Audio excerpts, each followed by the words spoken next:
Hadin arsngi bagi nong di jing di harut surok bad lenti yat kejat ha Kamigalaya Greater Shillong Progressive Hawkers and Street Vendors Association kila maham ba day banyalek ka ya kayap ka im jogi ba im da katai kakam uba pol ling do menteri beri kmi ikatanat social welfare ula jubab kalaya ki dak baong ba jing kran jing u kadai kat kum jing yo jing tep na katanat urban affairs. Kumban sukudau bau bak pol ulaong basyan an penken riak no ya ars pangut kinong di jing di harut surak bat lenti yai kejat syaka jaka Kamigalaya Urban Development Authority muda bat kani kala penlong ya kinong ilam ke MGSPH and SVA ban ong ba dai ban sukun thoi e namar ka kam ban pej banya ya ki ba di jing di harut surak bat lenti ka dai bej da ka town vending committee.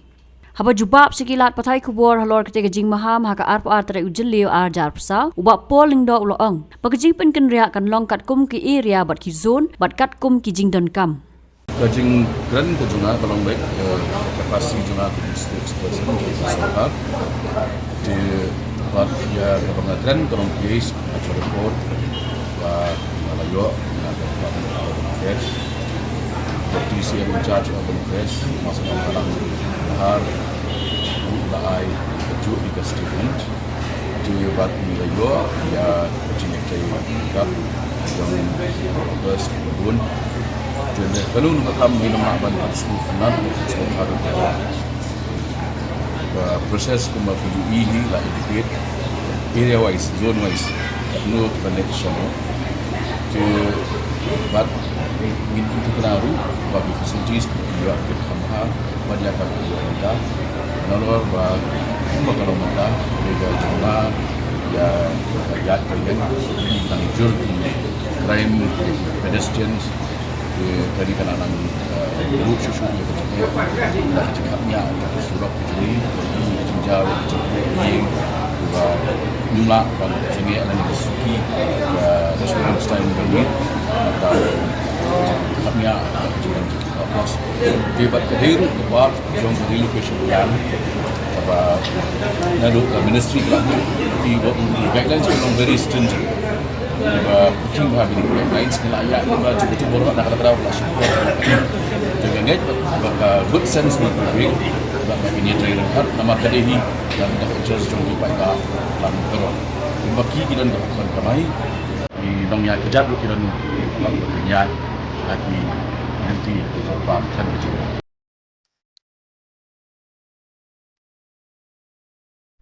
जब राजू को अपने महीने के राशन का चावल मिला तो उसने देखा कि कुछ चावल के दाने बाकी दानों से अलग लग रहे थे। राजू को कुछ ठीक नहीं लगा। उसने इस बारे में अपने दोस्त देव से बात की। देव, मैंने इस बार फोर्टिफाइड चावल लिया था जिसमें सूक्ष्म पोषक तत्व मिले हुए हैं, पर मुझे इसमें प्लास्टिक जैसा कुछ दिखाई दे रहा है। मैंने भी सुना है कि आजकल प्लास्टिक के चावल आम चावल में मिलाकर बेचे जा रहे हैं। इसके बारे में मैंने एक वीडियो भी देखा है जिसमें उन्होंने चावल से बॉल बना दी थी। क्या ये सच है? अब हम इस चावल का क्या करें? राजू, आज पड़ोस में हमारे एरिया के फूड सेफ्टी ऑफिसर आए हुए हैं, चलो उनसे ही पूछते हैं।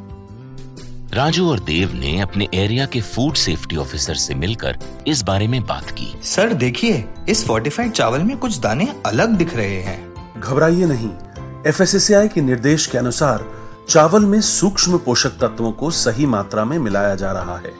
इन्हें कहते हैं फोर्टिफाइड चावल। फोर्टिफाइड चावल के दाने चावल का पाउडर और सूक्ष्म पोषक तत्व जैसे विटामिन B12, फॉलिक एसिड और आयरन को सही मात्रा में मिलाकर बनाए जाते हैं। फिर इन्हें आम चावल के साथ 1 दाना प्रति 100 दाने के अनुपात में मिलाया जाता है। अच्छा, पर ये बॉल जैसा क्यों हो जाता है? पके हुए चावल में 80% स्टार्च होता है और कार्बोहाइड्रेट की अधिक मात्रा होने के कारण चावल चिपकता है और इसमें लचीलापन आता है। और हाँ, किसी भी तरह के चावल को चिपकाकर इस तरह की बॉल बन सकती है। ये तो आपने बिल्कुल सही बात बताई सर, लेकिन क्या फोर्टिफाइड चावल के रख रखाव और पकाने के तरीके में कोई फर्क होता है? जी नहीं, फोर्टिफाइड चावल के रख रखाव, स्वाद और पकाने की विधि आम चावल जैसी ही होती है। हमें फोर्टिफाइड चावल को अपने रोजाना के खाने में प्रयोग करना चाहिए ताकि हमें और हमारे परिवार को सही पोषण मिल सके। इसके साथ साथ सभी चावल उत्पादकों को भी फोर्टिफाइड चावल उपलब्ध करवाने चाहिए ताकि हम सब इससे स्वास्थ्य लाभ ले सकें। आपने तो हमारी आंखें ही खोल दी। अब हम अपने और अपने परिवार के लिए फोर्टिफाइड चावल ही लाएंगे। Food safety and standards authority of India द्वारा जनहित में जारी।